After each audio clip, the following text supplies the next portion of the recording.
आज का हमारा टॉपिक है कि भगवान हैं या नहीं। देखो, भगवान ना हो तो ये धरती कैसे होगी। भगवत गीता में स्वयं भगवान ने कहा है, जितने भी आध्यात्मिक और भौतिक लोक हैं, 10वां अध्याय 8वां श्लोक, वो मुझसे ही उद्भूत हैं। तो सबसे पहली बात तो ये कि अगर हम भगवत गीता पर, शास्त्रों पर विश्वास करते हैं तो भगवान ने स्वयं कहा है कि सारे लोग मुझसे ही उद्भूत हैं।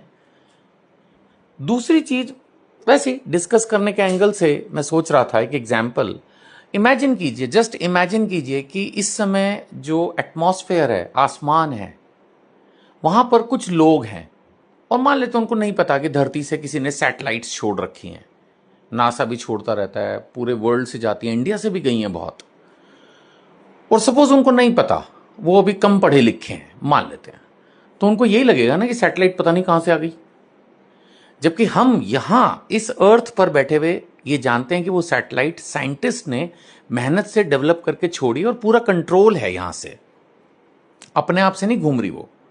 ऐसे इस दुनिया को भगवान ने बनाया है, हम नहीं समझ पा रहे हैं, इसलिए हम सोचते हैं कि शायद मे बी, मैं साइंस के खिलाफ नहीं हूं बिल्कुल भी, मे बी बिग बैंग से हुई।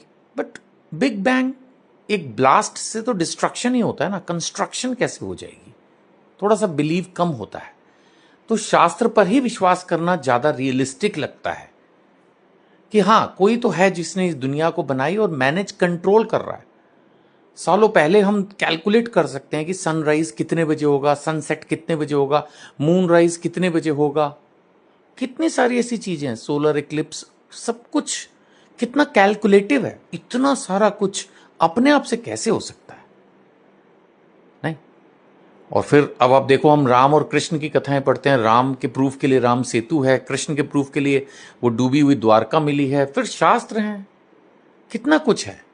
फिर भी हम विश्वास नहीं करना चाहते, तो उसका तो खैर मेरे पास भी कोई इलाज नहीं है। बट यस, भगवान हैं, भगवान के दिए शास्त्र हैं, उनको पढ़ना चाहिए, समझना चाहिए, भक्तों का संग करना चाहिए। जय श्री कृष्ण।